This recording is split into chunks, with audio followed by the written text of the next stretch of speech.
নজর রাখবো পরের খবরে। ফের নীতি আয়োগের বৈঠক বয়কট মমতা বন্দ্যোপাধ্যায়ের। উন্নয়ন বৈঠকে আবারও মমতা বন্দ্যোপাধ্যায়ের রাজনীতি। ভারত মণ্ডপমের নীতি আয়োগের 10ম বৈঠক, অপারেশন সিঁদুরের পর প্রথম বৈঠক। প্রধানমন্ত্রীর নেতৃত্বে বৈঠকে গড়হাজির মমতা। বৈঠকে উপস্থিত বহু রাজ্যের মুখ্যমন্ত্রী, কিন্তু উল্টো পথে পশ্চিমবঙ্গের মুখ্যমন্ত্রী। এ নিয়ে কি বলছেন সৌগত রায় আমরা শুনবো, পাশাপাশি শুনবো সমীর ভট্টাচার্য কি বলছেন। আমরা তো মনে করেছি নীতি আয়োগের সবাই না গিয়ে মমতা ব্যানার্জি ঠিক কাজ করেছেন, এবং এমনকি কেরালার বাম সরকারও সঠিক কাজ করেছে। নীতি আয়োগটা একটা অপদার্থ সংগঠনে পরিণত হয়েছে।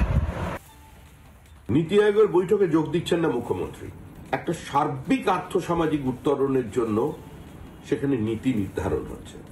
পশ্চিমবঙ্গ এমনিতেই পিছিয়ে পড়েছে। লক্ষ লক্ষ মাইগ্রেন্ট লেবার, অল্প বয়সী ছাত্রছাত্রীরা তারা এ রাজ্যে পড়াশোনা করার ইচ্ছা নেই, ভিন রাজ্যে চলে যাচ্ছেন। এই রাজ্য থেকে মেধা অন্য রাজ্যে চলে যাচ্ছে।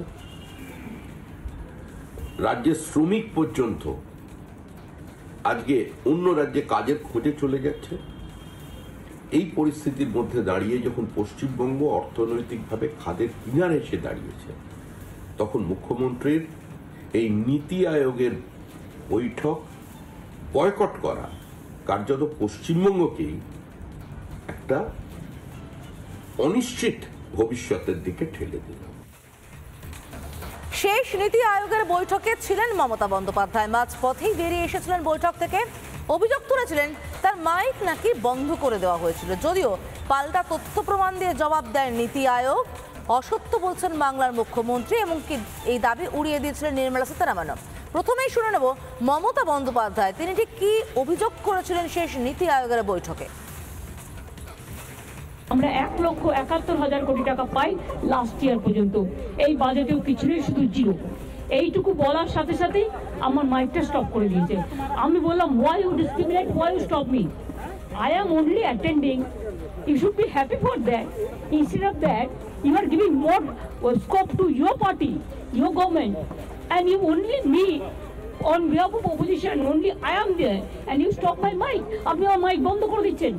আপনাদের এই বঞ্চনা আমি মানি না, তাই মনে রাখবেন আমি চললাম।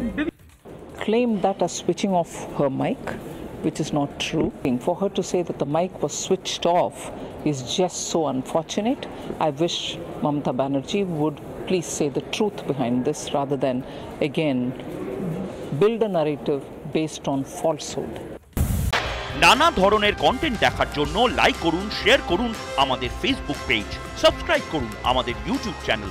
পাশাপাশি অন্যান্য ব্রেকিং নিউজের জন্য অবশ্যই চোখ রাখুন রিপাবলিক বাংলায়।